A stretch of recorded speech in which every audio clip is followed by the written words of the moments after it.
and find job employment opportunities. And our co-host, StudyApt, is India's largest school search engine. StudyApt Schools Engine is a powerhouse of school search with pan-India listing that offers a comprehensive school information about 1.6 million schools across India. We have some ground rules that we request you to follow for the smooth proceedings of the entire session. I request all the teachers to keep your mic on mute and your video off so that it saves your bandwidth and there won't be any problem while you experience the learning. Participants will be muted during the session from our side. If you have any queries, you can post it in the chat box. There would also be a dedicated Q&A session in the end for about 20 minutes. So whatever questions you have, you can ask then. In case if you face any technical glitches, we request you to stay calm and try joining the session again. We are recording this session and would be sharing it with you all. Moving ahead, introducing our super educator for the day, Ms. Divya Kapoor. Ms. Divya Kapoor is currently working as the headmistress in Pragyan School, Greater Noida. She has received the prestigious CBSE award in the year of 2018 for her contributions in the field of education. She has also been conferred twice with Life Empowerment Award for life skills and value education by Express India in collaboration with CBSE. She is also a recipient of the Global Teacher Award 2019 by AKS Global. She is a widely published author and a resource person at various local and national platforms. In addition to this, she is an Adobe certified educator, a Wakelet ambassador, and she is working keenly towards integrating of technology in the classroom. We're delighted to have you on board today, Divya ma'am. I'm really excited about today's session. Over to you. Thank you so much, Varun. It's really amazing to be here having this session with all the lovely participants today.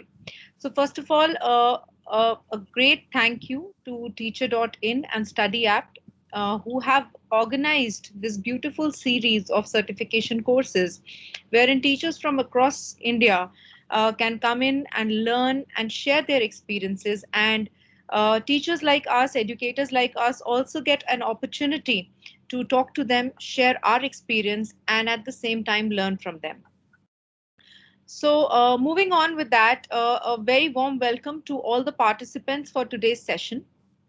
We would be beginning with today's session and talking about some of the innovative and uh, interesting techniques that we can use to make our digital classrooms more interesting.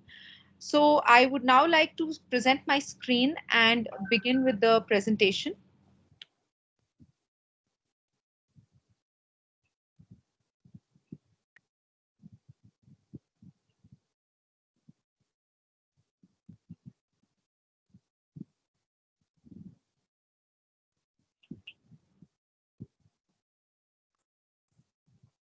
So I hope everyone can see the screen. Varun, can you let me know if the screen is visible? Yes, ma'am, it is visible. Thank you. Talking about today's theme, which is innovative methods and techniques for digital teaching. It is very important for a teacher today, especially after this COVID pandemic that we have faced. And I think no one had ever thought that this is how our schooling will happen from our homes, sitting in front of a screen. We will be able to see, teach, and learn from our students. However, this is how it has been. And I think it is amazing on part of all the teachers and educators that how swiftly they have adapted to this new way of teaching suddenly.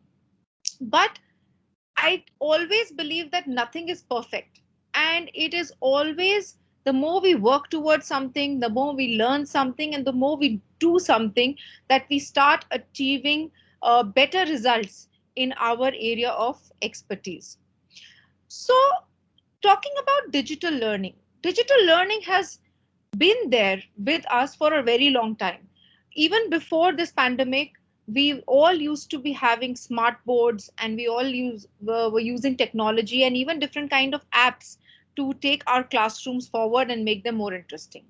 But now the challenge that has set in is that these 40 minutes that we have with our children, are actually, they're not in front of us, and so it becomes very difficult to engage them if a teacher is not planned. So the mantra of having a good digital classroom, an interactive, a focused, and a classroom which brings out our results is that a teacher should be planned. That is what we are to be looking at. So Peter Smilshin had said that teacher as the learner is the centerpiece linking classroom and student improvement. So it is we who actually have the onus of improving our classroom. The more our classroom gets improved, the more our students will also show it in their results and performances, also in their thinking and in their understanding. The big question here is, how is your classroom? How can we teachers make it more innovative and meaningful? And that is what we are going to talk about today. My presentation, my workshop today will be focusing on 4 major points that are to be dealt in a classroom.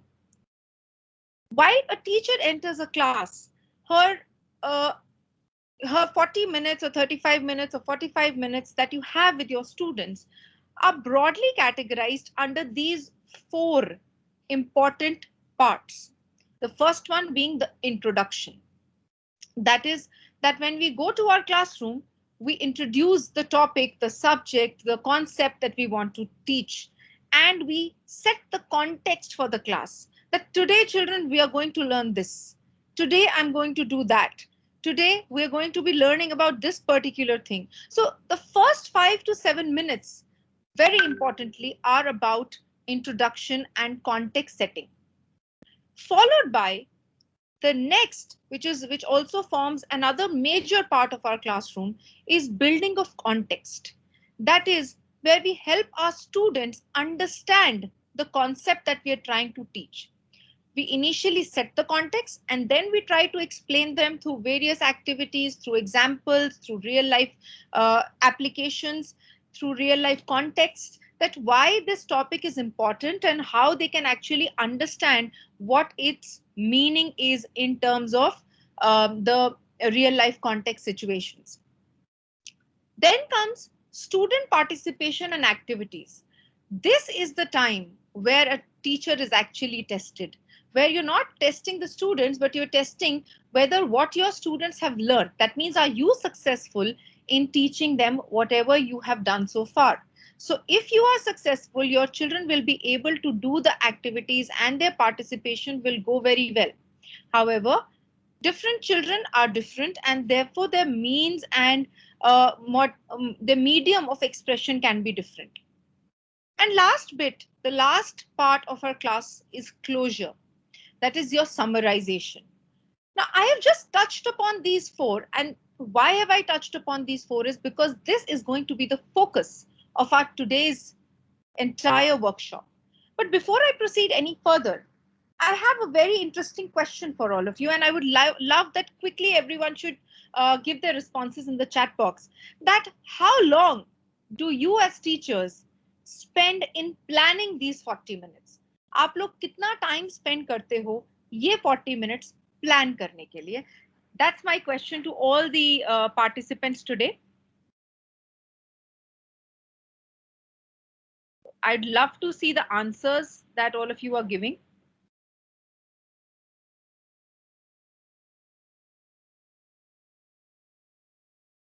2 hours. Okay, I got Angel's answer 2 hours. I would love others. Okay, 3 to 4 hours. Some S Makija. Ma'am, I can't see the chat box, ma'am. Ma'am, it is in the name of a conversation. You will see beside the hand button. Okay, thank you so much. 1 to 2 hours. Okay, 1 hour, 2 to 3 hours. Great, great. So that means you all understand the meaning, the importance of planning a class. And that is what is actually required. Great. Sometimes sleepless nights. Great. I am totally on board with you. And I do understand how it is, how important it is to, actually be planning a lesson. That is something which is very, very important as teachers. And the more the time we spend on planning, the easier our classroom exhibition, our classroom execution becomes, and the easier it is for us to go and deal with the changes. Not that when you plan, things will be seamless. No, you can't predict how children will react in the class. So there will always be those spontaneous moments, but yet planning does make things easier for you to flow in the classroom. So now let's come to the $1,000,000 question. The $1,000,000 question, why we are all today. That in order to make our classes more innovative and meaningful in terms of our digital classrooms, three important things we need to be focusing on. First, like all of you just said, planning. Most of our time should be focused on planning for our classes, and today's workshop is about that planning. How should we be planning an effective class? Second, appropriate digital tools. It is not just about planning the class or dividing them into the four broader compartments that I just talked about. हमको सिर्फ ये ध्यान नहीं रखना है कि हमको किस compartment में क्या करना है, but it is also very important that we actually find out the right sort of tools under each compartment, under each category, so that we are able to give justice to each of the different parameters that we have to go through in a classroom. And last, effective execution. Effective execution is, why am I saying so? Because a teacher first should be able to use the tools well if she wants to guide her students well in the classroom. So if we are well acquainted, if we are well aware of the tools, if we know how to use those tools well, then definitely our students will also learn to use them well. Let's begin with the first part, which is planning. For effective planning, what do we need to do? We need to be focusing upon who am I teaching, what am I teaching, and how am I teaching? These are the three basic key questions we need to learn and talk about when we are actually planning. First, let's talk about who am I teaching. Now, obviously, everyone will say, I'm teaching my students. But are all your students same? Do all your students think and learn in the same manner? No. So it is important when we say, who am I teaching? It is important that you know your students well. You know how many of your students learn through which techniques of learning. Some of them might be visual learners. Some of them might be auditory learners. Some of them might be kinesthetic learners. And some of them might just, just understand and see and be a combination of all of these. So each child's strengths and weaknesses and their preferred learning style needs to be known by the teacher, and you slowly get to know it as you spend more time with your children. Second important aspect of effective planning, what am I teaching? So definitely you should be clear about the learning outcomes that you want from a particular class. Those learning outcomes are very, very important, not just to be understood by you, but it would be great if you also tell it to your students that by end of class today, this is what you are expected to learn. This is what you are expected to understand. This is why we are studying. By end of today's class, you will be able to do this. Even for this particular workshop, we sent you the learning outcomes that were expected. So in the same manner, your children also are excited when they feel that, after today's class, I'm going to be able to calculate maybe I multiply a 4-digit number by a 2-digit number. At the end of today's class, I might be able to learn synonyms.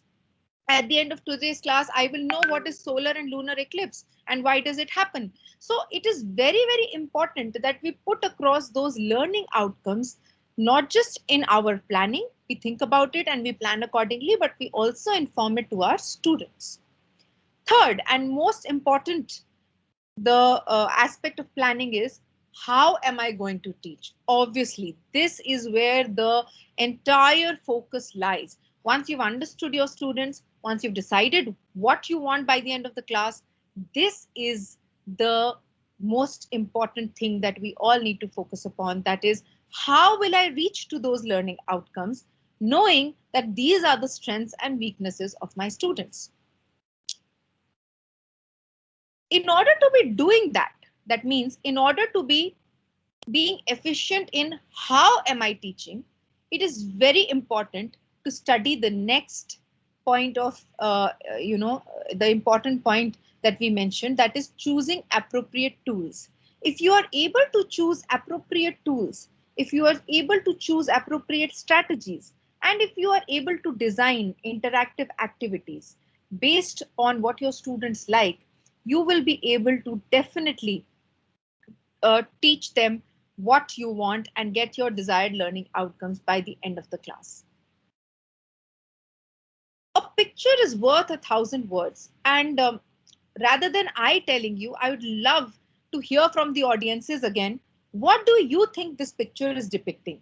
Please write in your responses in the chat box. I'd love to see your responses. What do you think this particular picture is depicting?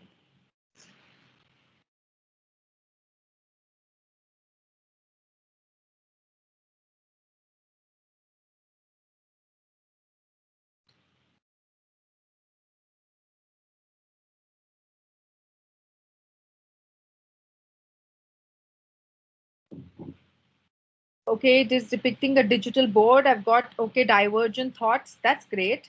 Digital classroom. Okay. A students collecting learning outcomes. Okay, great. That's amazing. Okay. Explaining about lines and angles. Oh, that's someone from the maths background. Okay, great. So see, we get to see so many different perspectives. Even here, we pick which we think is good. Amazing. Bang on, Natasha. Absolutely, absolutely. Availability of different thoughts and learning outputs. Great, great, great responses I've received from everyone.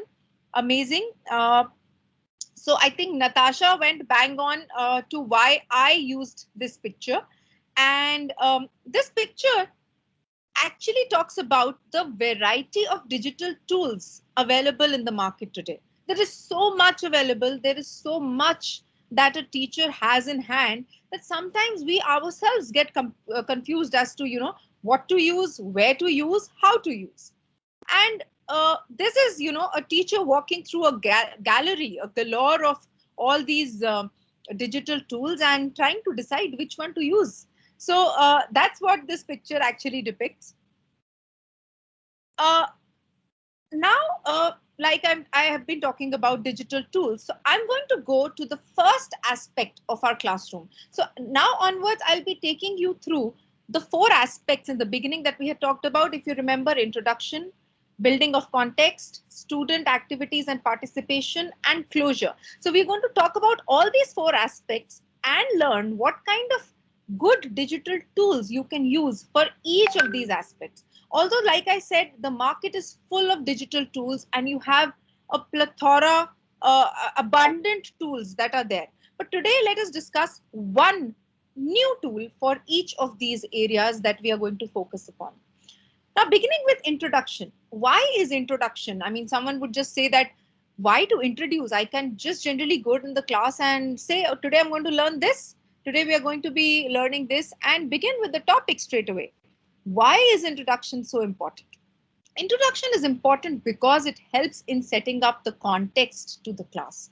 It helps your children visualize, kind of imagine how the class is going to be, which in turn builds up the curiosity, which makes your learners inquisitive. They really get into the mode of learning if the introduction is good. And it also helps generate questions and build connect. Once your learners are inquisitive, they're going to start asking you, throwing towards you those questions. The more you get those questions, the more your audiences, your learners, your students are involved with you. जितने ज़्यादा आप उनसे अब वो आपसे सवाल पूछेंगे, जितने ज़्यादा आप उनको जवाब देंगे, उतना ज़्यादा इसका मतलब वो आपके साथ engaged हैं, आपके साथ बिजी हैं, और आप जो बोल रहे हैं उसको वो बहुत ज़्यादा enjoy कर रहे हैं और सुन रहे हैं. So that is why it is important to give an introduction to a class. And There can be various ways of giving introduction to your classes. Before I proceed further, again, I would like to go to my audiences and ask, what are some favorite things that you do as introduction in your particular class? One favorite thing that you love doing as introduction in your particular class. I would love to listen from all of you. So if you could quickly write in the chat box, what are some interesting things that you do as introductions in your online classes? Hands-on activity. Okay, you use props. Great. Great, Rupa. Anyone else would like to? Okay, story and interact. That is lovely. That is lovely. Story is an amazing way. Flashcards, the guessing game. Great. Pick up a topic of interest according to their age and talk to them. Great, great, Angel. Slogan to start with. Okay, use of props. Great, amazing. So I mean, all of you are already some experts I'm talking to, and you're all using amazing tools really work well in the classroom and in the introduction, in setting up the context for your children.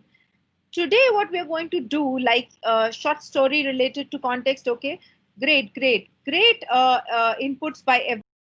What we're going to do is we're going to learn a tool, a digital tool that talks about how can we use this particular introduction, how can we use in a introduction in a classroom. Okay, that's what we're going to learn. So let's move on without wasting any time. Let's move on to the tool for today. The tool that we're going to learn is Pixton, which is a comic maker. Like all of you said, stories and short stories related to the topic, or giving them a story, narrating a story, and then beginning the class. So this is the best tool that you can actually do. You can make up a story beforehand and not just narrate it to them, but at the same time show them some great visuals. So Pixton is an amazing tool to start your class in a storyfying manner. So in order to storyfy your classroom, storyfy the introduction, Pixton is a great tool. Let's look at some of the great images that people have made, other educators have made using Pixton. So it can be just a narration of a story. It can be thoughts about a maths class. So maybe you can begin with a question with a conversation of two people as a part of the story. It can also be some out of the classroom topics like digital citizenship. So anything that we want to storyfy, anything that we want to turn into a comic can be done using this great app, which is Pixton. And now we're going to learn how Pixton is used. But before we go to that, how Pixton helps in the classroom, definitely, like I said, it helps in storyfying the concept, it builds interest, and it helps in student engagement, helps build real life context to the problem that we're going to talk about, or the concept that we're going to talk about, and helps students explore and express their learning. So not just as introduction, this tool can definitely be used at the end as summarization also. But today let's talk about in terms of context of introduction. Let's start working hands-on. So it's time to get your hands dirty. Well, not in the real context, but yes, get your hands onto the thing and start exploring it with me a little bit. I'll be showing you how this works. So first, everyone should be going to this particular link, which is www.pixton.com. I'll be pasting the link also in the chat box for everyone.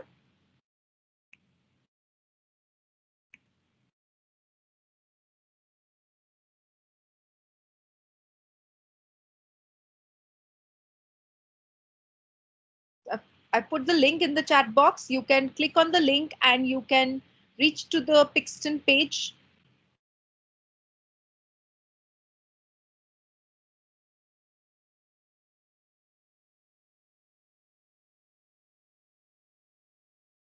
When you open your Pixton page, this is how it's going to look for you, like you can see on the screen.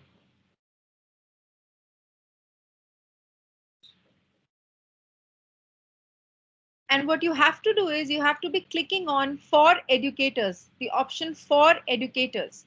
So you can see the red arrow pointing at for educators. You have to click on for educators. If there is anyone who's not been able to open, you can write in the chat box.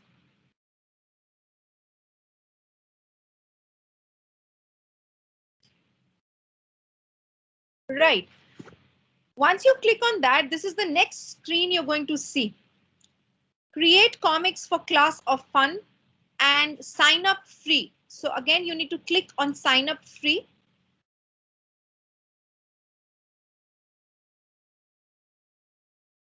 Next screen that will come to you will be, you can choose any of these three modes to sign up. You can use Facebook, you can use Google, or you can use sign in with Microsoft. So I chose Google. I would prefer everyone, in case you have a Google ID, you can choose Google and directly start with this.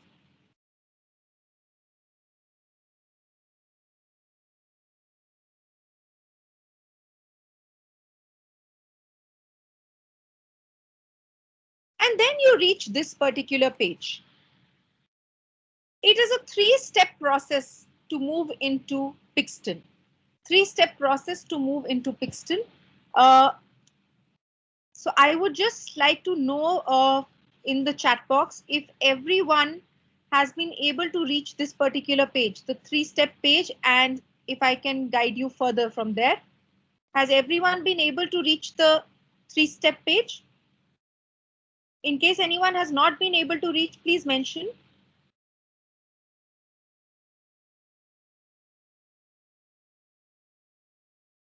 Great. So I can see all yes so far and no one saying a no. So then let's start exploring Pixton and see how it looks like. So I also have a window open right exactly at the same place where all of you are also there. Step one is an introductory video. Well, you can skip this for now because this just generally talks about how Pixton is used in the classroom. Maybe you can watch it later. Step two is what we are all going to do. Let's try it out.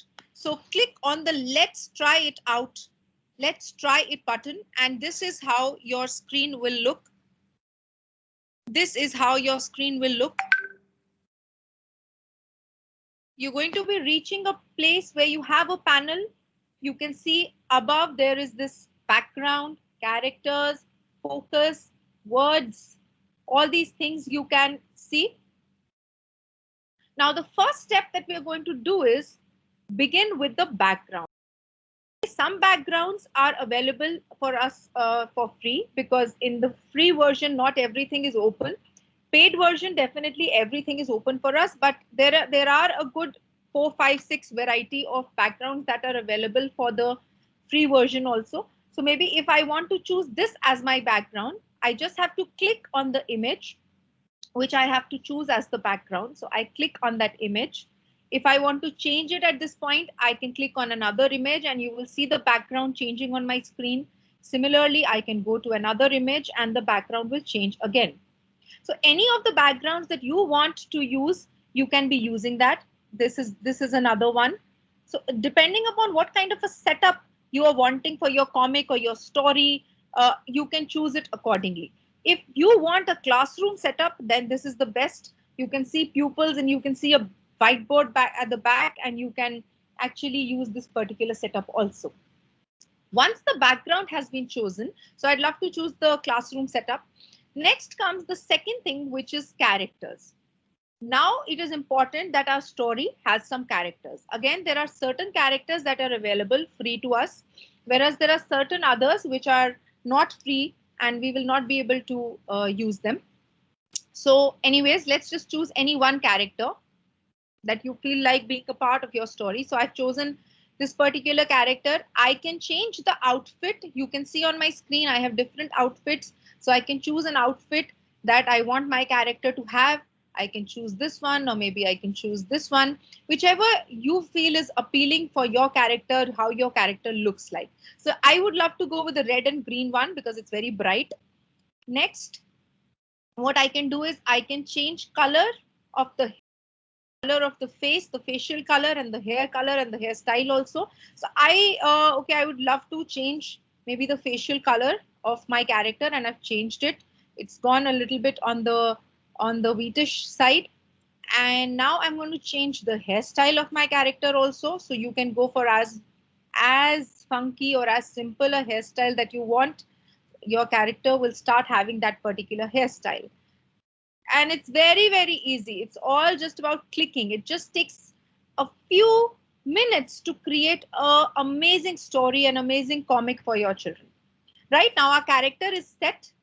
Now it's about focus. Now, how do I want my character to be? Focus is whether I want him to be standing straight, I want him to be in a walking condition, he's walking through the class, or maybe he's exiting the classroom, or he's in talk, he is in one-on-one talk to the students, or he is sideways. So you can see these are all focus areas that he can talk.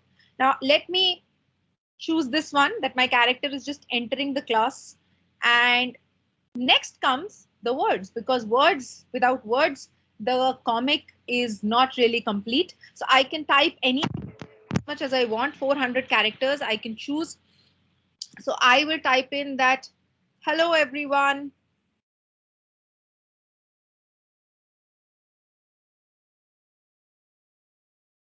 I am late for class today. Okay. And again, this character can be chosen, this whatever the character is speaking, it can be chosen as a speech, as a thought, as a shout, as a whisper. Now, how will these affect? I will just show you. So I'll just click on this tick button after typing in my text, and you will see a bubble appearing on the screen. So do you see the bubble appears on the screen? Hello everyone, I'm late for class today. This is how your bubble appears. Now, this bubble is the bubble for speech. If you want to change it into a thought, you just need to go and click on thought, and your bubble, it becomes into a thought bubble. So he's just thinking about it. Similarly, if I click on shout, you will again see a different type of a bubble. That he's shouting, he's angry. That's what the bubble is going to represent. And similarly, if it is whisper, then it will be dotted. So you will see that the bubble will go dotted, and it is for a whisper. So different kind of speech can be expressed in different manners. So I'll let it be a speech only, because he's just talking to the class. So hello everyone, I'm late for class today. Now faces, because when we are speaking, it's important to express it also. So I want my character to be smiling, so I can choose a smiling face, and you'll see suddenly the character will start smiling. If I want him to be disturbed, I can choose a disturbed face, and my character will go disturbed. And similarly, if he has an idea, he can have that kind of a face, an idea face. So, you can actually, whatever you are writing, a lot of these expressions are free. Again, there are some expressions that are locked, so you'll not be able to use those. But then there are a lot of free expressions, about 10 to 15 free expressions that you can use, and you can actually make your character smile or get angry or, get thinking. So that's up to you. Last, how we can further bring life to our comic character is actions. Now, how do I want my character to be standing? Should he be folding his hands so he can go with his hand folding? Do I want to have him say a hi to his other students? So that's what can be done. He is pushing someone, so that can also be done. And he is just chilling, talking to the class, that can also be done. So again, there are all these free gestures that are available that we can use. And then there are others which are locked, because this is a free version. So some things are locked. And this way, I can keep adding panels. This is only one panel. I can add another panel. So you have to click on add panel, and another panel gets added. And this time it already has that one character who's there, and obviously the second character can jump in, so you can add on another character here. So you have to go to add character again, and you can say add a female character maybe, and this can be the teacher. And again, the focus needs to be changed, so you need to go on focus, and you want to see how your character should be. So if you want your characters to be like this, talking to each other, this is how they can go in the second panel. So let's have it like this. Let the teacher ask him, why is he late? And this time she will say, why are you so late? and you will see this in the bubble coming again. Again, the faces and actions, like I've already told, can be changed. She can be angry, she can be smiling, she can be laughing. You can actually have the different kinds of gestures that she's doing, and you'll see how things happen. And you can keep adding panels. Again, you can go to the panel and you can build up as much of a story as you want. Once you click on done, so this is how it shows you get me ready for the third step is adding up your students, adding up your class. So you have to click on get me ready, type in your class name. So suppose I want to type class 8B, and I need to give them a grade name and continue, and maybe any subject that I want my class to be. So I'll choose the different subjects and I'll press on continue. Now, again, how would you like your students to join this class? So Pixton also has a version where students can work collaboratively and see. So that can be done using either the Google IDs or Pixton usernames. So you can actually choose Google IDs and you can go in with all the students signing up with their own Google IDs. And then this kind of avatar is created for you and your class.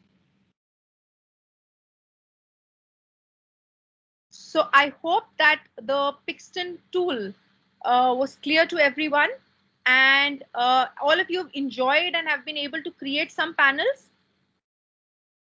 So Priyanka is asking if we can add backgrounds apart from these. No, I don't think, Priyanka, we can't add backgrounds apart from these because it is a paid app. So they have kept some things to themselves. So I'm sure everyone enjoyed this particular tool. This is a great tool for introduction. You can storify any concept. You can build in your comics from beforehand, show it to your classes, show it to your students. And once you yourself and your students have got acquainted to use it as an introduction, you can also use it as a assessment tool. You can have your students create comics and storybooks on any topic that you've taught them and judge it accordingly also, because it is a very, very simple tool.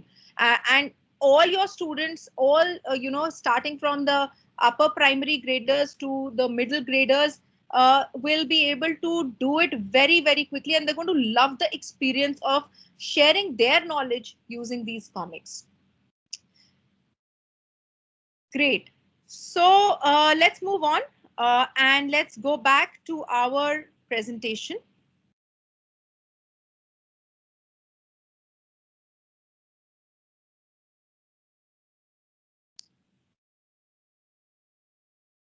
So I've already taken you through all these steps. And now let us come to the second concept, the second part of our class, which is building up of concepts for students. This again is something which is very, very important, because this is actually the heart of your class. Everything that your students will be doing beyond this is actually collated in these 10 minutes. These 10-15 minutes that you spend in building up on context are something that your students enjoy and use later. So why is building of context important, and what we actually do in building up on context? So first of all, it involves explanation. Whatever your concept is, whatever you want to talk about, this portion of your class talks about the explanation and building understanding amongst your students about that particular concept. So whether you're teaching lines and angles, or you're teaching synonyms and tonyms, or you are teaching maybe pollution, different types of pollutions, whatever you're going to teach them, this area of your class focuses on building up understanding, taking their questions, promoting asking questions in your class so that you can take up your student queries, and also discussing the real life applications. That is, whatever you are teaching them, how is it actually related to the real life, where they can see examples of that in the real life, and how or what we can do more about it, or how we can remove it depending upon the context that you're talking. All these is a part of building up of context. And the tool, again, coming to the tool, like I said, I'm going to be sharing one great tool with you for each of these areas. So the tool that I'm going to talk about now is Buncee. Buncee is again another wonderful tool. Partly it is available free. A lot of resources on it are free. And again, it also has a paid version, but it has a unlimited, as in you can use it for an unlimited time kind of free version, and lot of free things are available on Buncee. So this particular tool helps you, does great things, and prepares some interactive kind of presentations that you can actually use in your classroom. Also have those those kinds of presentations help your children learn and interact with you at the same time. Let's see some examples of some of the great Buncees that have been created by other teachers. So you see, this is a kind of a visual grammar. This has been used for visual grammar. This is the Buncee of a map. And although I have taken it as a picture, but this particular Buncee was the, it was a 3D, as in it was a movable kind of Buncee where all the icons and things were flashing. It was a 3D Buncee. You can also have it for virtual bookshelves. So something like this, where you place different books, the items of different books, and you can actually be linking each book to the actual website where it is available, and your children can go and read it also. Now, how Buncee helps in the classroom to set up context.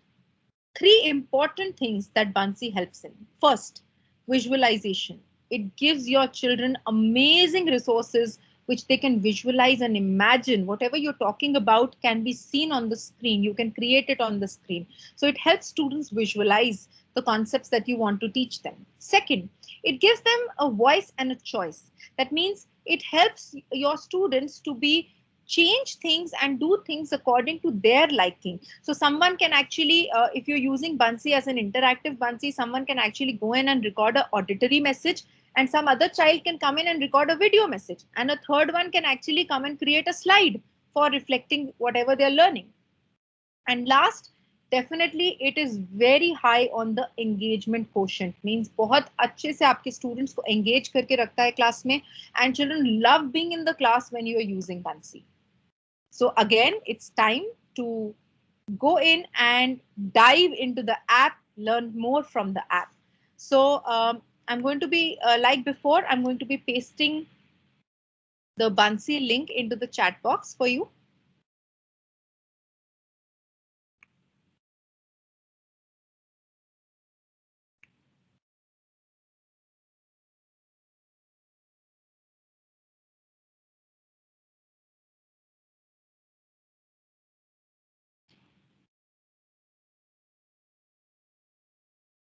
So you can click on the link and you can quickly move on to Buncee. The moment you click on the link, you see a window like the one you can see on the screen in the screenshot. And again, it gives you an option to sign up or log in. So you need to select sign up and then choose your Google account to log in to Buncee. And this is how your screen will appear when your Buncee logs in. So without, let me just check with everyone. So has everyone been able to log in and reach the Buncee screen? And once I receive a yes from everyone, I'm going to be starting with the live experience. Need to download that, ma'am? No, it's available on Google Chrome. You can just go onto Chrome and click on this particular link. You will be able to reach the page. It is not to be downloaded. So as I did, just came a screen cartoon image, then it's not proceeding more than that. Okay, I think it should. So what I'll show you in case you can see my screen. I'll show you how it comes in. So in case you need to just type here Buncee. You will see Buncee, Buncee, and you just click. You're going to see this kind of a thing. coming in on your Google. And this is how you're going to be seeing it. You have to go to sign up.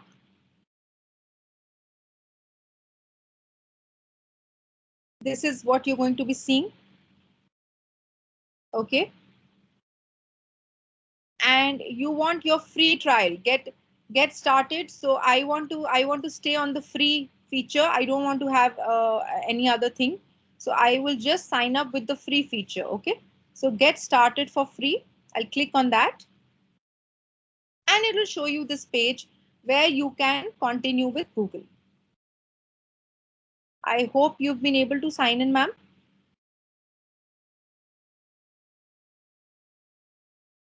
Yeah, trying, ma'am. Yes, it's coming. Like it's showing request care at info. Get started now. Should I click on get started now? Yes, yes. Ma'am, can you please tell us once again? Yeah, I'll take you through once again. Just give me a second. So again, in the browser, you need to type Buncee. If you're not going through the link, you need to just type Buncee. It will open up in the browser for you. You need to click. This page is going to be visible if you're going through the browser. You have to click on sign up. Sign up here on the top right corner. Once you click on sign up, this is the page it is going to show you. So you have to just click on get started for free. Get started for free. And it will bring you to this particular page, continue with Google. So either you sign up with email or you continue with Google or you use your Microsoft or Apple account.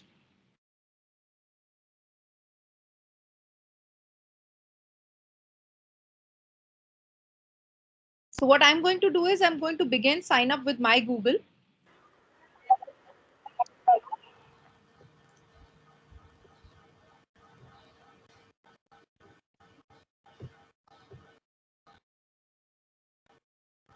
So you'll see my page is changing and this is my page. This is my home page. These are the Buncees that I've already created. And I'll be taking you through how the different Buncees can be created and what are the different areas that we can actually look into. So once everyone has logged in, I'd love to move further.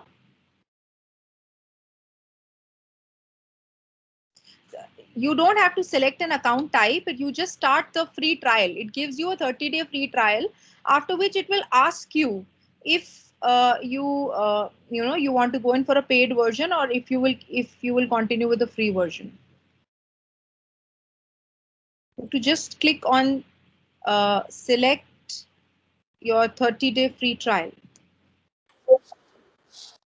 Ma'am, actually we have actually Buncee wants to access your Google account. Yeah. If you're logging in through Google, it will definitely access your Google account. So then I have to view Google Classroom or Classroom. Then they are. So I think, see, for me, I have logged in with my Google only. It didn't ask me anything. So I'm not very sure. No, it's asking if you can access the Google Classroom rosters. So you just say yes, it's going ahead. If you're using, even if you're not using, you can later on not use it. So actually it is asking, ma'am, when we click the allow button, it's showing something else. Select account type, student, education professional, business professional, others. And we are unable to go back to the page. Okay, 1 second. So what I'll do is I'll try signing in with another of my accounts and I'll show you how this is to be done through. Yeah. 1 second. So let me just log out from this once. It's not going to be allowing me. Okay. So let me sign up with Google and I'll show you how you can do it. So I'm using another account and like I told, I think this is what you're going to be seeing. Yes, ma'am. Yeah, so I'll press on allow. Okay. And it will bring you to that page. Now select. Yeah. Now you are an educational professional. Now you're going to press Okay. on education professional. Click this and continue as education professional. Okay, ma'am. Thank you.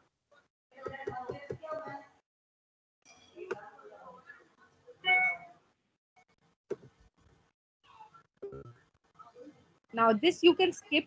You need not go through this, and this is your how your page is going to look like. Excuse me, ma'am. Yes. First we have to click on get started now. Yes, ma'am. Yes.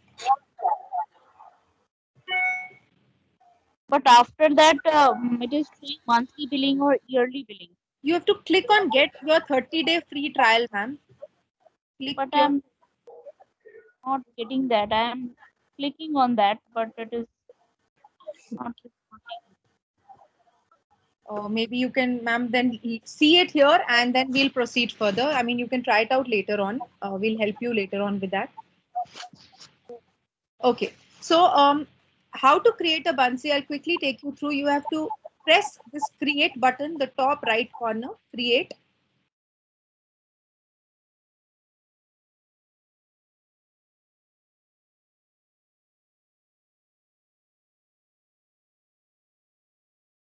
Okay. Now, once you press on that create, you're going to be seeing all these options that you can see on my screen right now.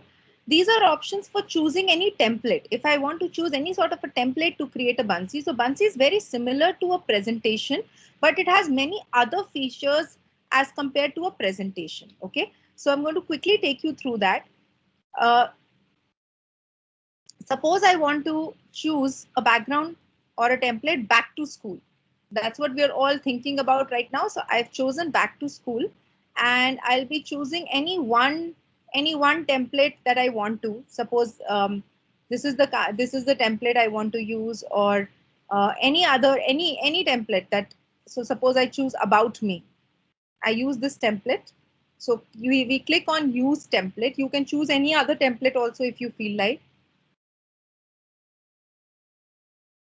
Now in this template, I can actually personalize it and use it, change it as much as I want, add things to it, subtract things from it. How can I do it? First, let us begin with what all can I add to it. Now, if I want to add something to it, you see this plus button. Please see this plus button on where my cursor is hovering right now, towards the right corner under items. Can everyone see that? The plus button? Yes, ma'am. Yeah. So I will click on Yes, this ma'am. plus button and this kind of a option will open for me, where all these things I can insert into my Bansi. So I can actually insert any of these things, whether it is text, shapes, drawings, 3D, animation, stickers, messages, emojis, web images, 3D images, YouTube channel, something directly from the YouTube channel, uploaded from your system, import some URL, record a video, take a photograph, and even some MCQs. So that's why we said that this is something that you can actually have your class going very, very interactive with this. Now suppose definitely text is very easy, but I'll show you each one of them very, very quickly how to do that. So I want to add text. So I click on text. You will see this text box appearing on the screen. You need to double click to add any text. So suppose I want to say, hi, everyone. And now just like a PowerPoint presentation, you can do a lot of things to this text. You can change the text style to from font. You can see font below. You can change it to any of the text styles that you want. Lot of different text styles have been given. You can change it as much as you want. That is the first thing. Definitely you can increase or decrease your text in size. So you can see the text size given. I am increasing my text in size. I can also take it back. Next is style, which is you need to be italics or straight and underlined or not underlined. List, alignment, copy, duplicate. So one very interesting tool is that Bansi gives us is duplicate. So if now I have this and I just click on duplicate, it will create for me another absolutely same kind of a text. And if I want to delete it, that I just need to press the delete button here on the extreme left in the panel, delete. It will ask me, do you want to delete it? Yes, I want to delete it. It will delete the item for me. So the very first item we learned is text. This text can be changed in shape, in size, in style. I can duplicate the text. Another thing that I can do is I can also change the color of the text. So you can see text color, and this is how you will be able to change the text color to any color that you want. So I am changing the text color, see. So any color that you want, you can choose a multiple color of your choice also. You can also set the opacity. Opacity means how light or dark you want the text to be. You can see the text has practically gone because the opacity is 0%. The moment I start increasing it, you will see that it comes to 100%. So I can set it up at any percentage I feel like. Another interesting thing that I can do is set audio to your text. So if I click here, it's going to show me audio. I just clicked on the audio button that I could see, and now it will ask me to record my own audio. I can record my own audio. So what I will be doing is, hi everyone. So whatever I had written, I'm speaking that out. So what teachers can also do is that they can whatever their audio, whatever they've written in the text can be spoken out for their auditory learners using this particular feature. Now it gives you upload option. You upload the text and your audio will appear here. Okay. So that's how my voice was recorded. So that part was recorded. And this can be added. If I add it, the audio has been added to this slide as a attachment, and it can be played whenever we want. It can be played once we are previewing it in the class, not during this point of time. Okay, so this was the first feature, which was text. Again, I will press this plus button on the right under items, and I will show you another feature, which is shapes. It will give you a list of shapes, and you can choose any one shape and you can insert it. It includes both 2D, 3D, different sort of shapes. So suppose this is the shape I like, the rain cloud, and I say add one. The rain cloud is added for me. So today is a rainy day. Now I want to fill it with color. So I just need to press this fill color. I press this and I fill it with any color I want to. And I can keep changing the colors. I can make it as lovely, as colorful as I want. Again, the opacity can also be changed of the color. So the color can go from nil to how much ever darker I want. Maybe I want a very light pink color. So this is how it will be.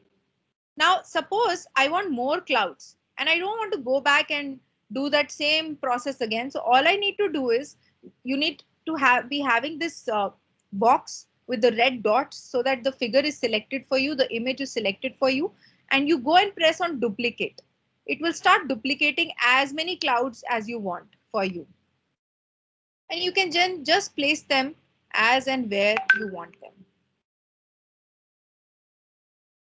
Like this. And suppose you don't want one, it doesn't fit. So again, it should be selected and you go on delete and it gets deleted. Right? Now, another thing that we can do is we can change, we can again increase or decrease the border size. So you can see the border will start getting thicker. I'm increasing the border size, and I can also decrease the border size as much as I want. I can change the border color if I want. So this is how the border color will be changed. And I can also flip it. Flip it, that means I want to change the direction of the rain. So I can flip it either vertically to horizontally or upwards and downwards. Both ways can be done. So any image that you choose, you can actually play around with that image, create multiple of that images, and easily fit it into the screen as and when you want. Next feature that we are going to be talking about is drawing. So drawing is when you want to draw something. So this is how you can actually draw something, annotate something, or erase it if you want. So if your children want to actually draw something, you can have them draw. Even your so your brush size or your eraser size can be increased or decreased, and then you can remove it if you want completely. You can so it's simple like an annotation tool which can be used to draw, to add on things, to write, to scribble. If your children like to do that, you can give them as an option during the class. They can enjoy with that, and you can erase it if you want later on. So this is a option for drawing. Again, the brush color can be changed. You can choose whatever color you like, and even the opacity, like I said earlier, can be changed. The opacity can be brought down right from that dark black to this light gray. You can bring down the opacity of your annotated versions. Next, coming to Buncee 3D. Now, Buncee also offers to us some amazing 3D visuals. Okay, lot of 3D visuals, जो कि आप amazed हो जाओगे when you actually see them. You see the kind of, if you're a science teacher, see the kind of diagrams that it gives you. So if suppose I want my children to be learning about the excretory system, I'm talking about kidneys, I want to show them into detail what a kidney looks like, or what the earth looks like. You can actually choose any of these images, and these images are totally, they're totally a 3D image. Your children will be able to see each and every aspect of these images. So I'm going to just add one image. You can add multiple images at the same time also. So if I choose 3, suppose I choose this kidney, and I choose this, and I also choose this. So I've chosen 3, I can add 3 together. So all my 3 images are here, they are visible. Similarly, this is my second one. This is my third one. And I can, like I said, I can already increase or decrease the size of any image I want. Now you'll say, how is it different to the images that are actually available? I'll show you the difference when I show you the preview of this at the end. How this looks like, how the 3D image looks like in the preview. So I'll be doing that later. Now, I hope this much is clear. I'm going to take a break and just take some quick questions.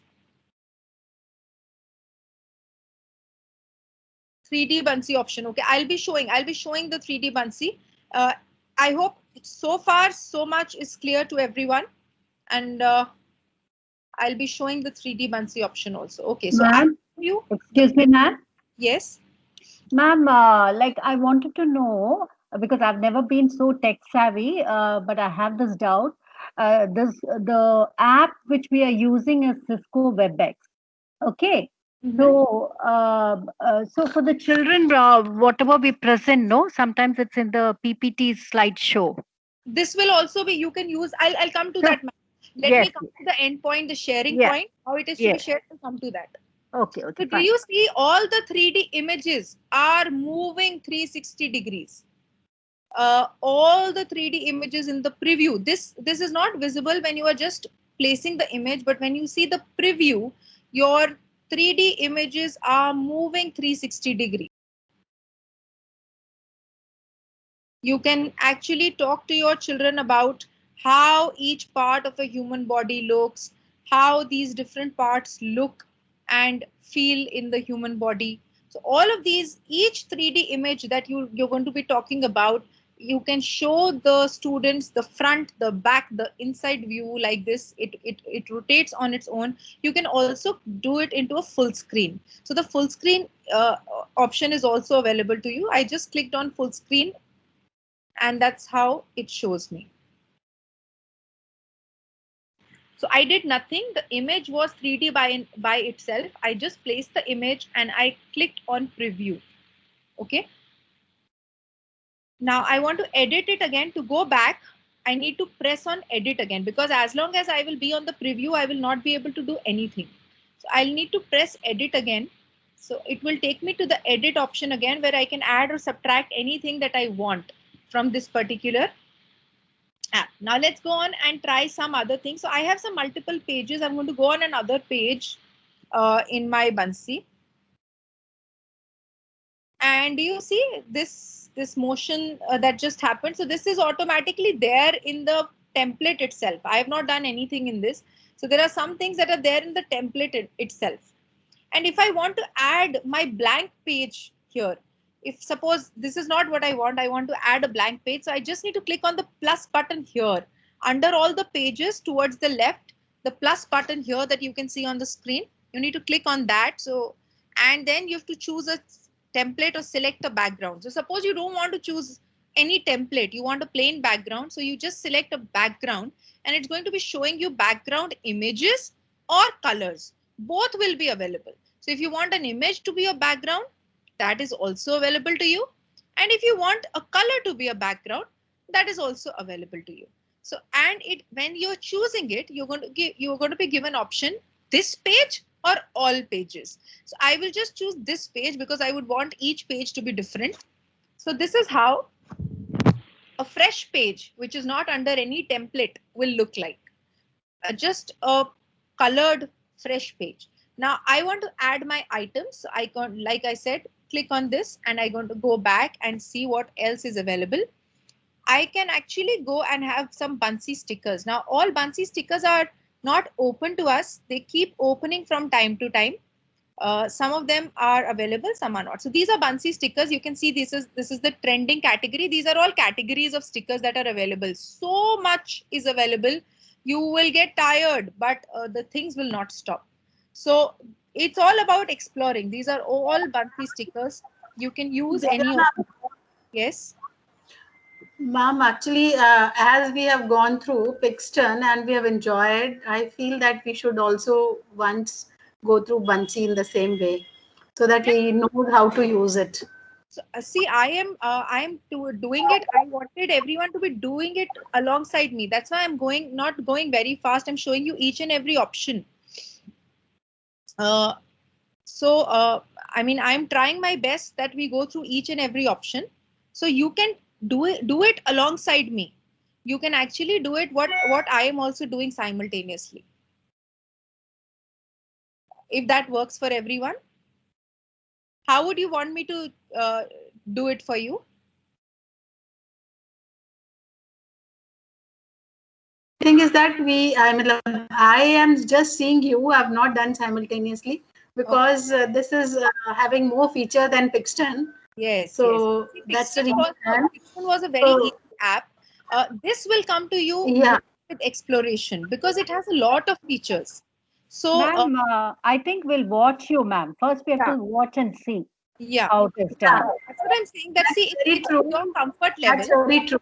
If you feel you are tech savvy and you can go ahead watching me and doing it at the same time, it would be great. If you feel it's too much, then you should listen to it, and maybe you can always get back to me, and I'll be more than happy to help you with whatever way I can, even after the workshop. And not only that, ma'am, Mr. Varun is providing us this video, recorded video. Absolutely. So that helps a lot. That helps a lot. Right. Okay, so let's go back and check our stickers. So we were on stickers. So like I said, all these options are available for stickers. I'll show you what are the different kinds of stickers available. So these are the different avatars that you can check. You can create one for your own self. Then there are stickers for banners. So you can have different banner stickers. Birthday. So not just for, teaching in the class, but also if your child has a birthday and you would want the class to begin with that feel of the birthday, so that also can be done. Books. So these are the, stickers available for books. So if I want a book sticker, so suppose I want this one. So I'll just click on the sticker and press on add. The sticker will automatically appear on my page. I can change the size of the sticker as usual, like I told you. I can also flip. You can see the flip, vertical and horizontal. You can flip it upside down also, just like before, just like the image. Again, we can actually link this to any other linking site also, but let's not go into that. Let's keep it simple as of now, because that will those are the the actually they're above the features. Once you are actually acquainted with the platform, then you can go into all those kinds of features. Next, if I want to add, suppose, a Buncee message. So a Buncee message, again, there are some amazing messages like these that are already there in Buncee, and you can just use it. So suppose I want daily thoughts in my class. So I'll click on daily thoughts and I will add. So again, you will see that the daily thoughts option will appear on my screen. So I can have this book and I can have the daily thought option as big and as small as I want. And now suppose I want to type a daily thought for my children.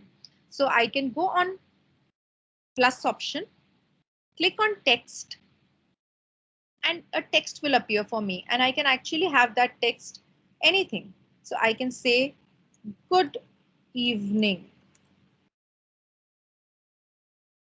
So it will show me the daily thought in this particular manner. So basically, sometimes when we talk to our students, we talk very blandly.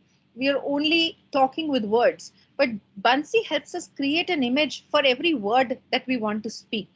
Okay, so that's how you can use the different Buncee stickers or images or 3D figures or 3D shapes to do some lovely things that your children are going to enjoy in the classroom.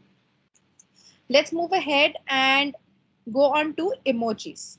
So if you want to insert an emoji, again, there's a huge gallery of emojis available. You can choose any one you feel like.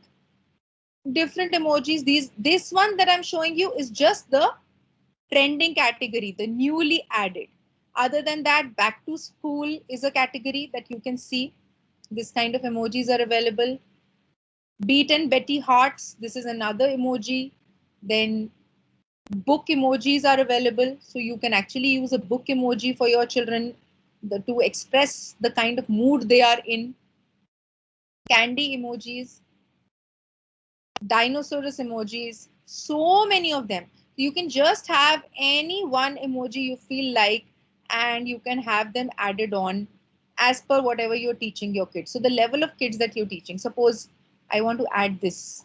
So it's going to appear on my screen and I can make it as big and small as I want.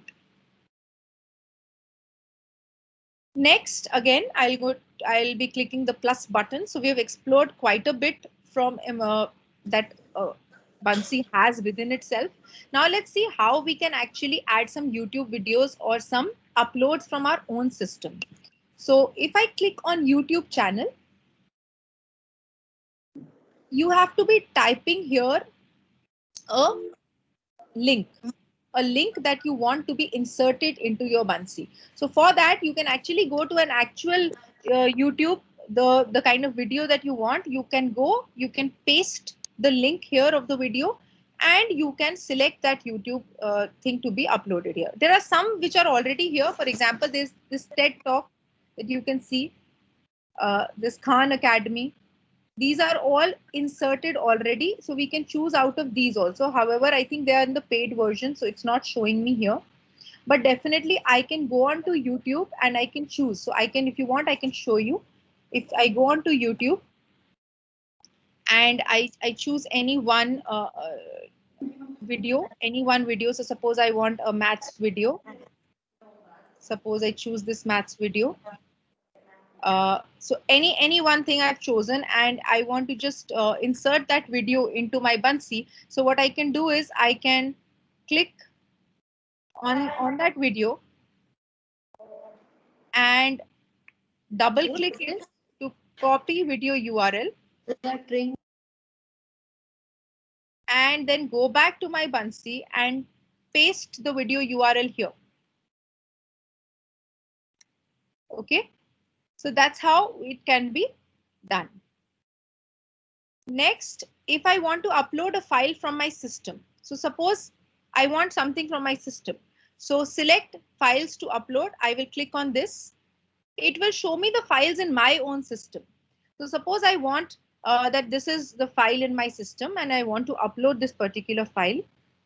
I click it and I upload the file.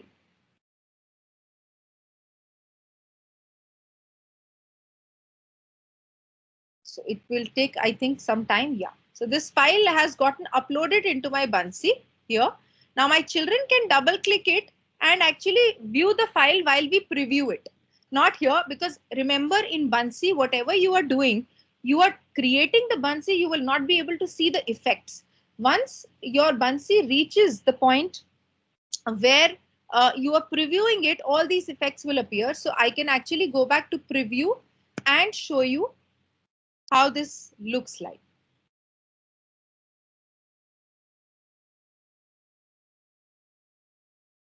So this was the page that I had actually done. And if I click on this page, these are the learning outcomes of today's workshop. So it directly took me to that particular page that I had linked with my Buncee. So I'm going to stop here for Buncee. Buncee is a huge platform and it cannot be covered in one particular day. And we are short of time, and I would really like to go on to the next theme, the next topic of today, because we have actually overdone the time because of, I think, the in-depth knowledge of the platform that I was trying to give you. So let's quickly move on and let's talk about our third component. And in this component, which is student participation and activities, while during this, I'm going to be telling you about the tools, but I'll not be taking you in depth through those tools because I feel those tools are very simple and they are yet very effective. So why, first of all, student activity and participation is required? Because each of your child is different. And in order to judge the knowledge that you have from your children, you really need to have them actively involved and participating in whatever you are doing. So this kind of activity and participation, it increases their engagement. It inculcates in them various skills. So whether it is critical thinking, creativity, or it is, communication skills, all of these skills get built up. They learn to collaborate, they learn patience, they learn to, respect each other's opinions when they are working together and they are doing student activities. Also, application of understanding. That means whatever you've taught them, are they able to apply that knowledge and actually tell you if they have been able to understand that or not? The tools that are very effective for student participation are Google Slides and Padlet. Both are very good tools. Google Slides is a tool where you can actually use it for group participation. That means all your students can work in together. You can divide them into groups and they can work together over single set of slides that you provide them. Whereas Padlet is one platform for the entire class. जब एक class Padlet पे एक साथ काम करती है तो सबके opinions, सबके thoughts आपको एक जगह पे सारी क्लास के दिखाई देंगे. So Padlet is for more of individual participation and Google Slides are for more of group participation. Let's see a few samples. So these are samples of Padlets, how Padlets have been used to take student opinion, what they learned, what was one best thing that you learned from today's classroom, what was one worst experience that you had in today's classroom, what you did not understand in today's classroom. So you can actually ask these kind of questions to the students and your class can come in and give their opinion, both by their name as well as anonymous also. If some child doesn't want that, you should know that he has not understood, but he wants you to know that usko samajh mein nahi aaya, then he can actually come by and give an anonymous comment also in Padlet. These are samples of Google Slides. And now I have a quick activity for all of you. So what I'm going to do is I'm going to help you experience how Google Slides actually work. So it's going to be lovely if Varun, if you could paste this link in the chat box. Yes, ma'am, will do.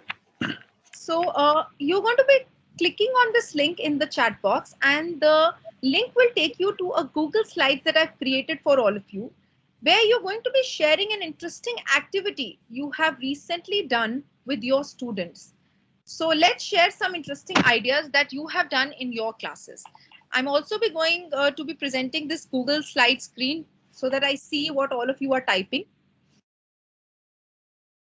So this is how your screens will also appear. Your screens will also look like when you reach that particular slide. And I've created these boxes for you. You can just double click on any box and start writing. So try that. If anyone is already writing in a box, you should not use that box. You should start writing on your own.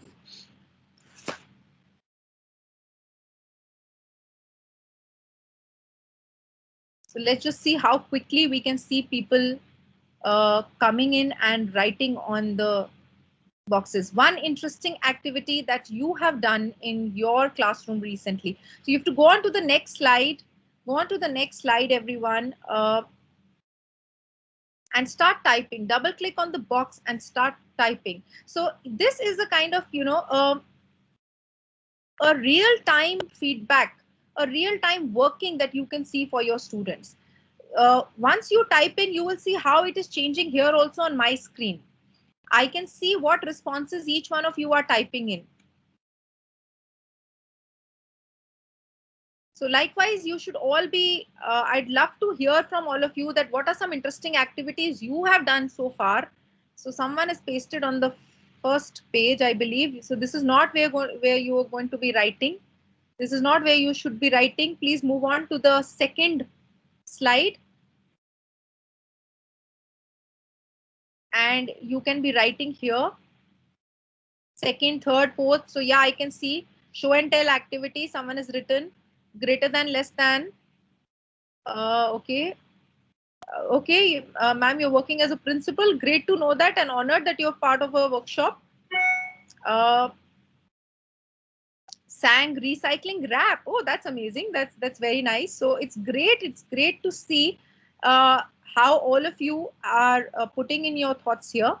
And as you put your thoughts, the most interesting. Ma'am, I am not able to write. How to write? Ma'am, you have to double click on the box. If you can see the gray boxes, double click on the gray box and you'll be able to write inside it.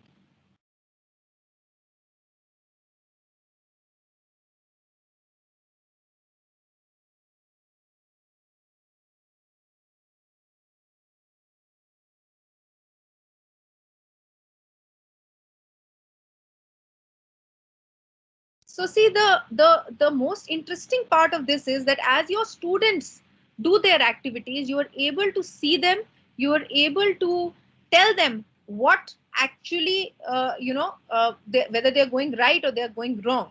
That's something that is amazing that a teacher can see. So I can see what all of you are writing. So I see mystery box and show and tell, and I see that, before introducing the topic, I would ask the students, what is the first thing that comes to your mind? That is great. Then animal powered healing. Oh, that's wonderful. So flipped classes. Great. Great. Amazing.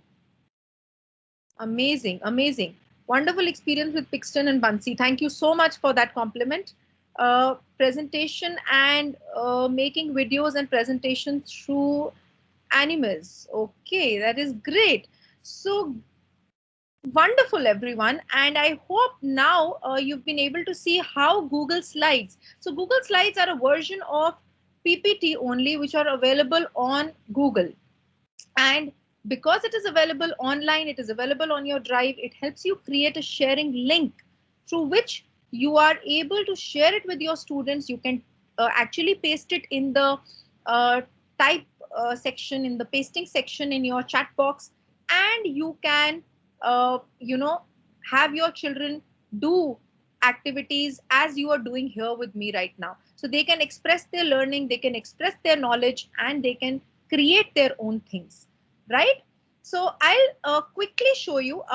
Let's go back to our presentation, and what I would want to show everyone is how you share these presentations. So like this is a presentation that I've created. If you can see my screen, for sharing, I click on this yellow button here on the top right top corner, yellow button, which shows share. I click on this and it shows me this option. You'll see with whom all would I want it to be shared. So either I write the name of the people, the email IDs of the people whom I would like to share it with, or the second option is this: anyone on the internet with the link can edit. and I just copy link. It shows me link copied. That is done. My work is done. The link has been copied by me. And all I have to do is maybe I have to come back and in my chat box, like you can see here, I have to paste the link. And the link will get pasted and your children will be able to receive the link and work on the PPT with you all. Okay, so it's as easy as that. You have to just create a presentation on the Google Slides and you can share the link in the chat box with your students and have them work with you. Okay, now let us quickly move on. How and what activities, because although I'm not taking you into the in-depth knowledge of Google tools, Google Slides, but I would surely want all of you to be actually realizing what all different activities you can do in class, collaborative activities using Google Slides. So you can have your students create sketch notes. Some beautiful sketch notes can be created from your topic or your theme that you've taught in class. Second is research project. So research project, that is they all can work together, paste in their images, write in their text and present it to you later on. Brainstorming, you can have them type their ideas. What do you think about it? And everyone can type in an idea with their name. E-magazines can be created. It can also be used for interesting collaborative stories. Like today I got up with a bang, ... And every child adds up some part of the story and at the end, the last child completes the story by reading what the others have written. So that's a collaborative story and that's how a group can use Google Slides to be doing it effectively. Simple blogs. So your children can actually create their poems or small paragraphs and put it there along with some lovely images. So a class blog or a group blog can be created. Collaborative book reviews. If your children have read something, a chapter or a poem, they can actually have, you can have them writing reviews for those things. And audio or visual submissions, because this gives you an option to record your video also. We are already at 5:30 and I'm sure a lot of you would have been exhausted. Varun, what do you suggest? I still have one tool to go. Ma'am, I think it would be great if you would continue, if that's okay. If all the participants are okay, I would love to continue. Okay, sure. So, yes. So if everyone can just type in and type in the chat section. If anyone would not want to continue, I would rather let us look at that. If anyone would not want to continue, let's just give 2 minutes. And you can continue. Okay, great. Thank you. So coming to the last bit of my presentation, which is the fourth thing, and which is, talking about the closure. We have given a good introduction. We helped our children build up the concept and they did some collaborative activities also. Now, how do we close our class? How do we do the summarization? How do we help them recap? First of all, why does summarization or closure help students? Why is it important? First of all, it helps them revise and reflect. So children are able to revise everything, recollect their thoughts and streamline them so that they can actually know what they have taken home with them that particular day. Identify the takeaways.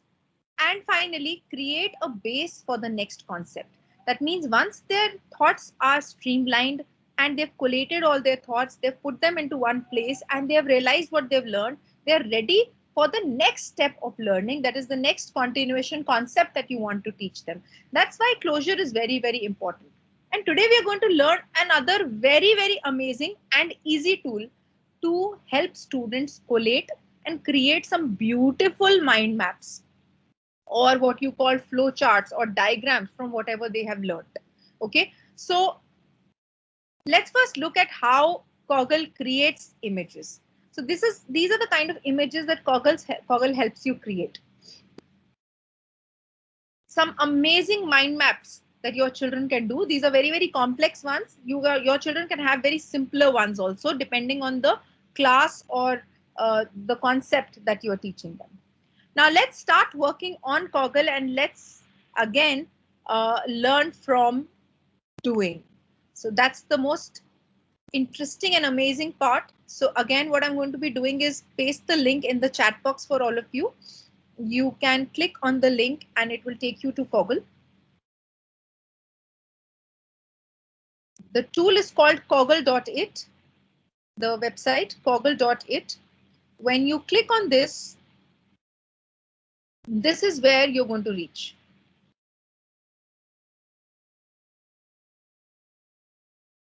You can see a page like this. So what I will also do is I will directly go to that page itself. I have that opened with me. So this is how your page will also look when you press Kaggle.it. Now what you need to do is sign up.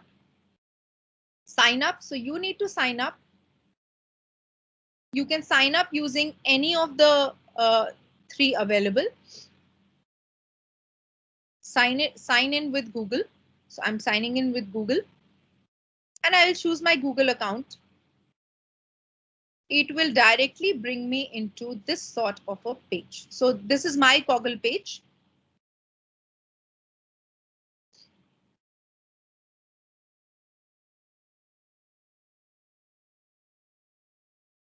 So once everyone reaches this page, reaches inside the app, inside the program, then we're going to move ahead.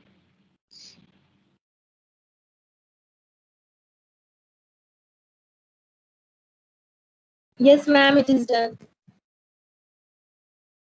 Great. So what we're going to do now is, can everyone see the create button, create diagram? You need to press the create diagram button. When you press the create diagram button, you're going to get this one small, kind of a rectangle in the middle of your page. Now what you have to do is double click on this rectangle. If you double click on this rectangle, you can type anything that you want. So suppose I want to type in workshop on innovative and interesting classroom techniques.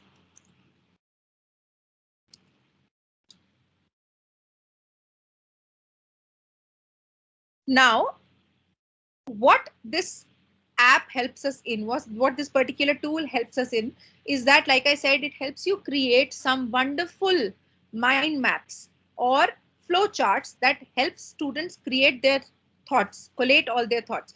तो हम क्या करेंगे, हमने आज की workshop में जो भी सीखा, हम उसका एक फ्लो चार्ट बनाने की कोशिश करेंगे. So I will, if you can see these plus buttons on all the 4 corners. So I'm going to press the plus button here. It will automatically create for me a branch.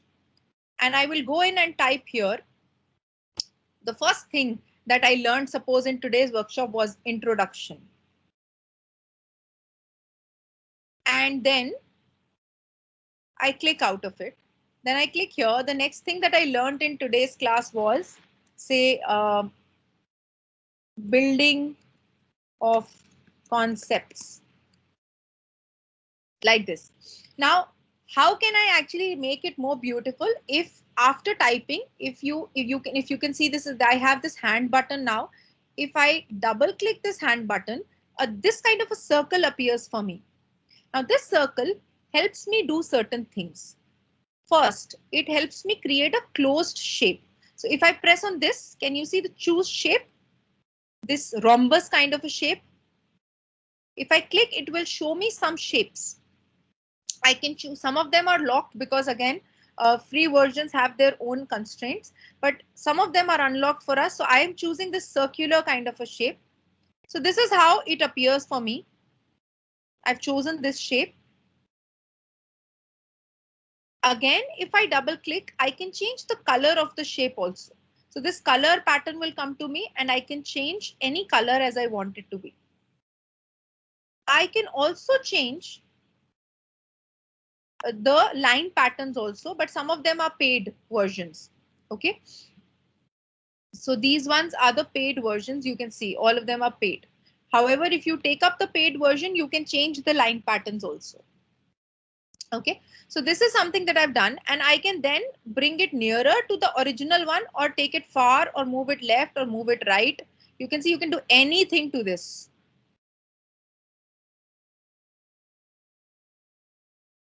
Now, suppose I want to talk about why was in हमें workshop में क्या बताया गया, why was introduction important, why is introduction important. So I want to add another thing to it. So I'm going to type here that it helps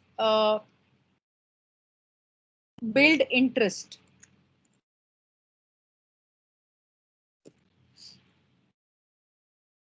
Now I want to add one more. So I will click again on the plus button here. Now something I want to say, okay, help build interest. What else is in introduction helps in? It helps in Curiosity. Yeah, curiosity. So engagement. Suppose I want to add another one. So curiosity.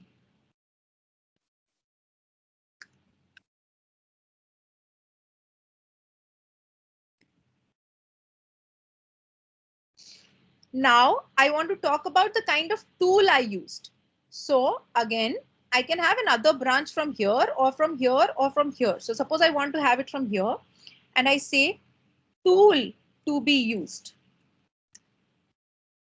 And again, I add a branch here saying, what was the tool that we learned today? Pixton. Pixton. Right. So this is how beautiful mind maps can be created. And like I told, all of these can be changed. You can change the color. So I can change the color of all my, I can keep, I mean, similar things in similar colors. So if I'm talking about tool, I'll keep them in the same color. I talked about why introduction is important. I'm keeping them in the same color. Then now if I talk about building concept. So why is building concept important? Before I go to that, I want to put this into a box. So let me choose this box this time. So I'm choosing this box, the rectangular box. And now I want to add, why is building of context important, concepts important for the students? Because it helps in understanding, taking up queries, right? discussing real life application.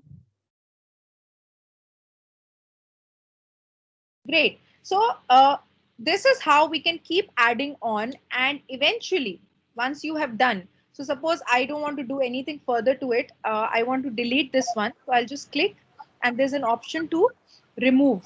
Okay, remove item. Ma'am, can you once again tell me how different type of boxes come? Yeah, I'll just go to that. So I'm just telling remove item. If you could please listen to that first. So remove item, you can see this minus sign. So the remove item, if you click over that, your item gets removed. As far as changing boxes is concerned, you click on this particular thing, double click. When you double click and you go to the rhombus, this rhombus, it says choose shape. And you can choose either this or this or this. Generally, the rest of the shapes are paid versions. So 3 you can choose. Now suppose I'm done with this, and one more interesting thing that I can add here is the image. So suppose I want to add an image here. You can see upload image option. I've just double clicked. Again, I'll show you. I've double clicked here, and can you see the image option? Upload an image. If you click on this, it will go to your computer gallery and you can choose any one image that you want to upload here. Suppose I want to upload this particular image here.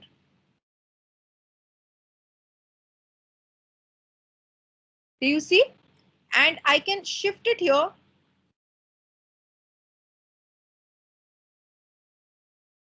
So this is how you can make these diagrams even more interesting. So this is an image that I have. If you want to enlarge, you can do that also. You can enlarge the image, and if not, then you can shift it anywhere on the page as per it fits. So you can add an image wherever you feel like, wherever it suits the thing. Okay, you can also add links. Okay, how can you do that? You can add links, link to a website. Suppose you want to go to a website, you want children that if they click this particular thing, they are able to reach a website also. So you can add that link here. If I click here, it will ask me to add the link and I can just type in the link here. So suppose I type the link,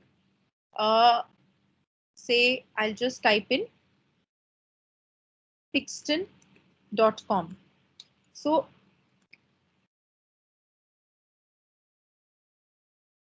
now my children will be able to go to Pixton. See, can you see? When I click on engagement, I see pixton.com. And if I click, it will take me to Pixton directly. So this is how you can actually add links also, links and images both to your flowcharts.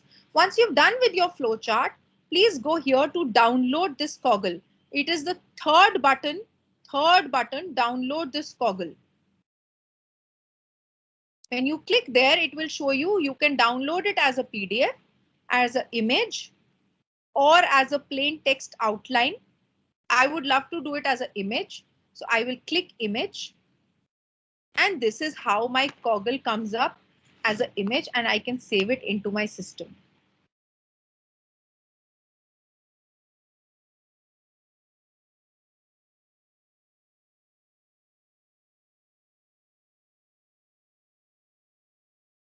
So I hope Coggle was easy and everyone was able to do it.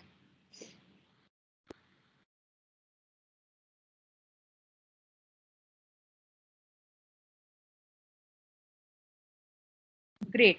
Okay, so coming to the last 2 minutes of our today's workshop, I'm sure I've actually taken a lot of your time, but nevertheless, I think learning is what is important for all of us and why we are all here. So that's what we're going to be doing. And my last bit for today is roadmap to effective digital learning. I've told you about so many tools, but it is important that we keep these 4 things in our mind. First, content. We need to decide and locate the content we want to teach. Second, concepts. It is important that we organize and synthesize the concepts that we are going to be teaching our students and help them understand it in the right manner. Third, tools, creating and presenting the tools, also guiding our students how to do it properly. And fourth, evaluating and reflecting on the learning. Again, with the help of some amazing tools like the one we saw just now, which was Coggle. Now coming to your assignments. So today's workshop comes with 2 assignments. The first assignment is that we use Buncee to plan a lesson explanation as per the subject you teach. Any subject that you take up for any grade that you take up, use Buncee to create a lesson explanation that you feel will benefit your students. Ensure that the learning outcomes set for the topic should be a part of the Buncee you have prepared. That is the first assignment for today.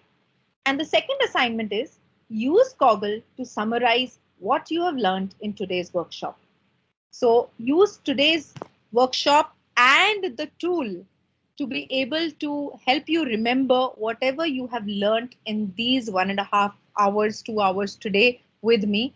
Ensure that all the segments of the workshop should be covered in the Coggle. You may add images and clip arts or links to make your Coggle more appealing.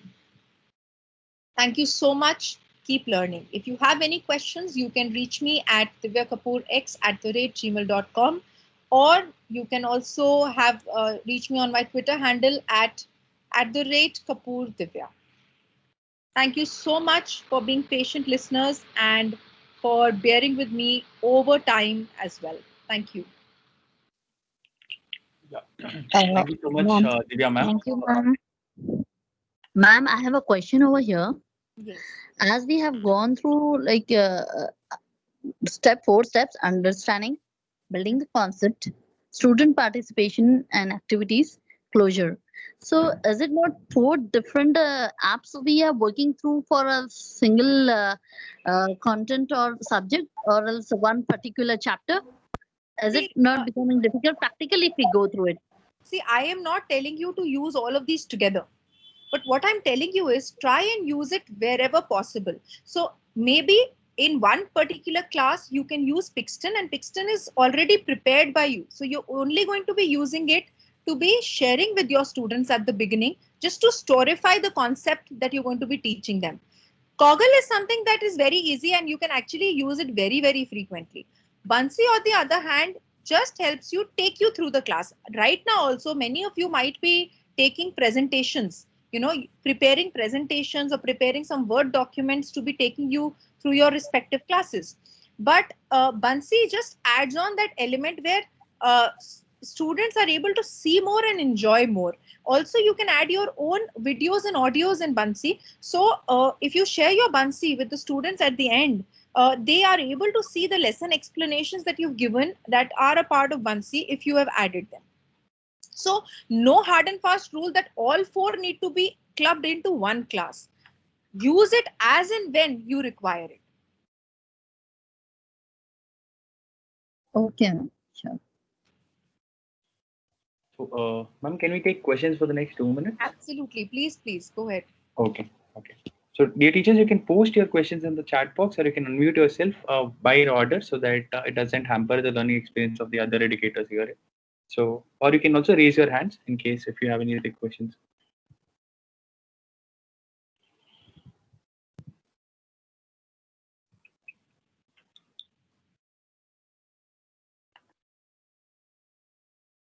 Anyways, if there are no questions as such, I would love to be in touch with all of you, connect with you. Like I said, I've already given my email ID and my Twitter handle also. So you can contact me at any point of time, even after this workshop, and I'd love to help in whatever way I can. Ma'am, one more question I have over here. Yeah. As we have gone through Buncee and Pixton also, we have to make like a presentation and present to the kids. Can the kids do any assignment and forward it to us? Like a particular app we can follow it for the like our teaching and learning process. See, all these apps, even when I talked about Pixton, I told you that initially because for you to be explaining it, see, I took out time and explained an app in detail to you. So for children to be using it, आपको उनको समझाना पड़ेगा पहले. So it is important that first you are well acquainted.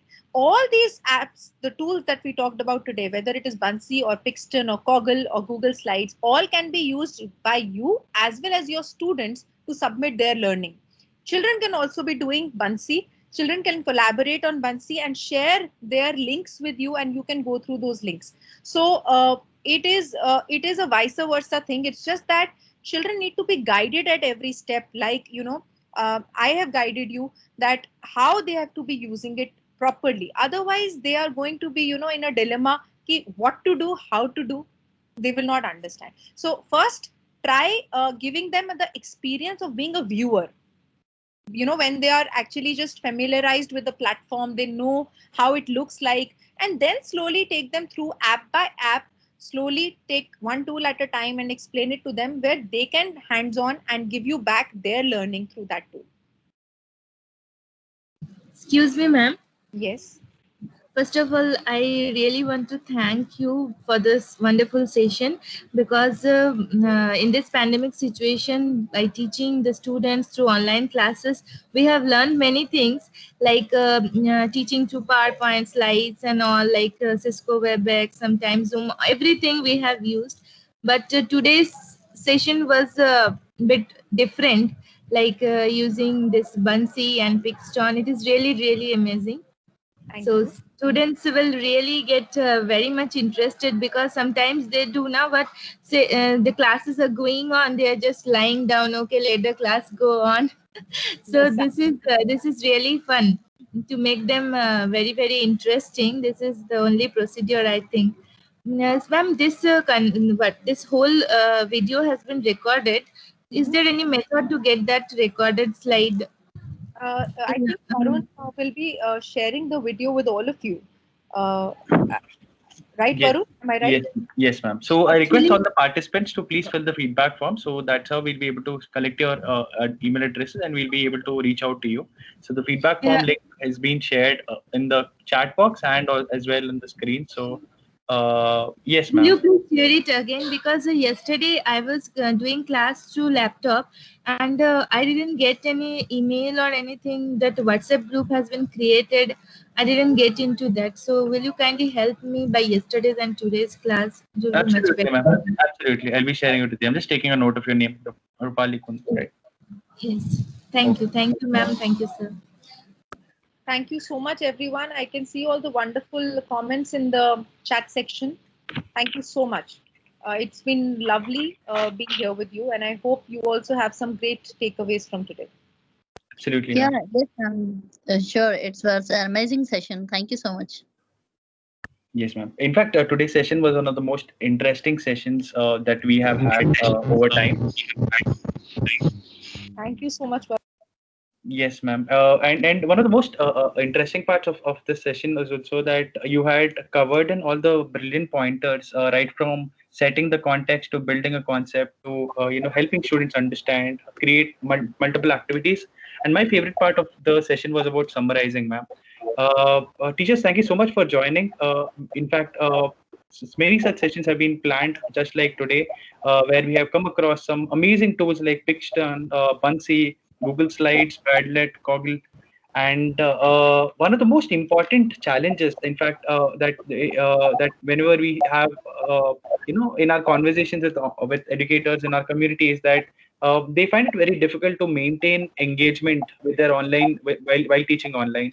And I feel that with the tools discussed today, it will no longer be a problem, and in fact, it will be far more interesting. I would personally love it if teachers would create amazing comics while setting up the context. And in fact, when we talk about skills as well, right? Data representation as a skill has a lot of demand currently because there is too much data out there, and it is very important to know what is right and what is wrong. And I believe Kaggle is actually solving that problem. So, thank you so much, ma'am, for the wonderful session. It has been, like I mentioned, one of the most interesting sessions that we've had till date. And thank you so much for taking your time off and sharing your expertise. One more pointer that we've had educators from 20 different states across India. So we had educators all across the country. So it's very nice that you have shared your time and valuable resources with the educator community. Yeah, thank you. Thank you, Divya ma'am and Varun sir. Thank you.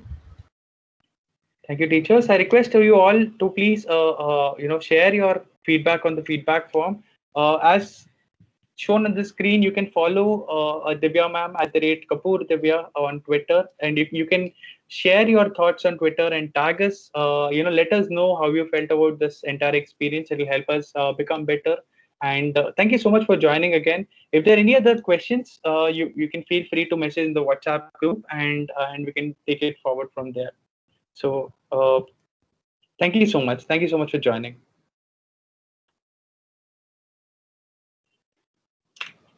Yes, the feedback forms link is shared in the chat description, Miss Angel.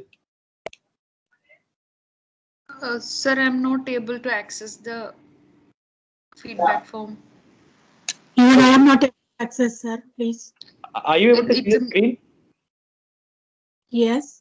So the chat is muted. It shows the chat is muted.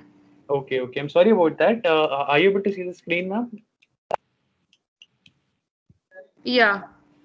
So there is a link called bit.ly/6 of feedback, right? Yes. You can please type this, note this down, and type this in your browser. So it's very important that all of you teachers please fill the feedback form so that that will actually help us out to reach you with all the detailed assignments and other details that need to be covered. At the same time, we'll also share you today's presentation and today's video recording. So request you all teachers to please fill the feedback form.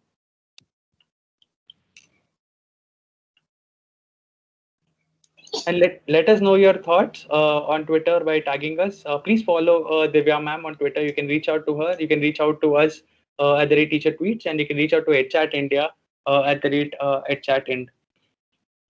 So thank you so much once again for joining us. I hope you have a great day. And tomorrow, please join back again at 4 o'clock we have got another amazing topic by Rita ma'am, who is the director of Indrapuram group of schools, joining us. So it's going to be another interesting session. So I look forward to seeing you all tomorrow. And once again, thank you so much, Divya ma'am, for sharing your expertise with us. It has been a wonderful session. Thank you all participants for joining. Thank you. Thank you so much. Sir, can you please show that link once more? Yes, ma'am. I'm just doing it.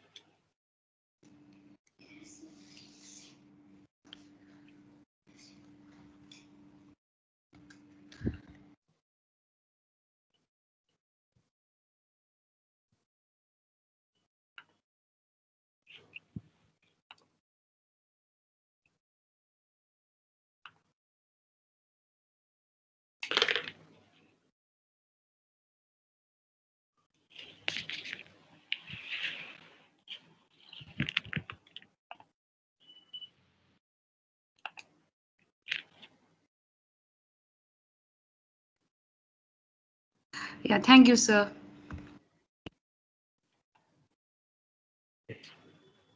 So dear teachers, if there are any other queries, we can take it up over the WhatsApp group. I hope you have joined the teacher WhatsApp group for that has been made for this duration. So we can take all the questions there. So all the remaining information would be mailed to you in an hour. Thank you so much. Sir, kindly provide me with the WhatsApp group details. Yes, ma'am. Just sharing the WhatsApp group's link in the chat box.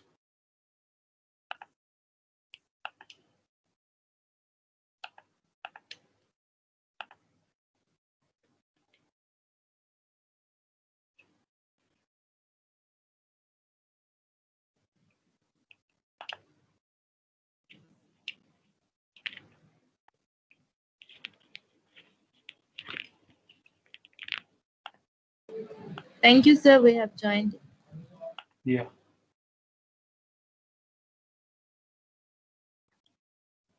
Thank you so much, sir. Thank you, teachers. I look forward to seeing you all tomorrow. So thank you. I'm ending the meeting. Thank you so much. Okay, thank you.